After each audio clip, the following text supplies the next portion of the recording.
यहाँ पर एक गुटका है, इसका हम देखेंगे इसमें हमारे पास क्या क्या चीजें हैं। ये क्या हो गई? ये लंबाई, ये चौड़ाई, और ये लंबाई और चौड़ाई हो गई, और ये इसकी ऊंचाई हो गई। तो इसमें हम देख रहे हैं तीन चीजें हैं, एक लंबाई है, एक चौड़ाई और एक ऊंचाई है। ठीक है, अगर इस आकृति में, इस ठोस में हम देख रहे हैं लंबाई भी बराबर है ना, और ये एक गुटका जो है वो 2 सेंटीमीटर का है, तो इसकी लंबाई कितनी हो गई? 4 सेंटीमीटर। चौड़ाई कितनी हो गई? 4 सेंटीमीटर। और ऊंचाई कितनी हो गई? 4 सेंटीमीटर। तो हमने देखा कि इस गुटके की लंबाई, चौड़ा और ऊंचाई बराबर है। 4 सेंटीमीटर लंबा है, 4 सेंटीमीटर चौड़ा और 4 सेंटीमीटर ऊंचा है। तो ऐसे गुटके को हम कहेंगे घन। क्या कहेंगे? घन। तो ऐसी आकृतियां, ऐसी वस्तुएं जिनकी लंबाई, चौड़ा और ऊंचाई बराबर हो, घन कहलाती हैं। ठीक है, आप लोगों ने सबने लूडो खेला है? लूडो का पासा देखा है? वो इसी तरह से होता है ना, उसकी लंबाई, चौड़ा और ऊंचाई बराबर होती है। तो इस आकृति को हम कहते हैं घन। दूसरी एक चीज हमारे पास और है, ये है जैसे, तो इसमें हम देख रहे हैं, इसमें ये क्या चीज है?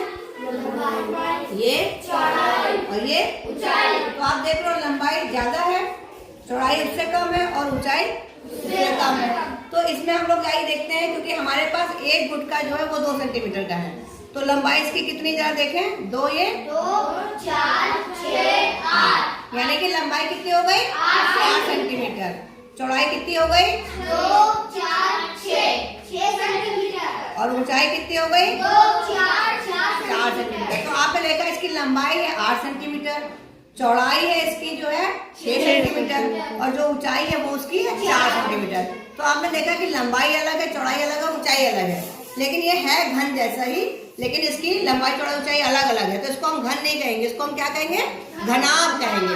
घन जैसा है लेकिन इसका लंबाई, चौड़ाई, ऊंचाई बराबर नहीं है, इसलिए हम इसको कहेंगे घनाभ, जिसको हम इस तरह से बनाते हैं। इसमें आप देख रहे हैं कि घन है, घन का चित्र बना है, तो इसमें आपको दिखाई पड़ रहा है ये लंबाई हो गई, ये चौड़ाई हो गई, ये ऊंचाई हो गई। ठीक है, इसी तरह से घनाभ में ये लंबाई हो गई, ये चौड़ाई हो गई, और ये इसकी ऊंचाई हो गई। तो आपको घन और घनाभ में अंतर समझ में आ गया? घन किसे कहेंगे? जिनकी तीनों भुजाएं बराबर हो।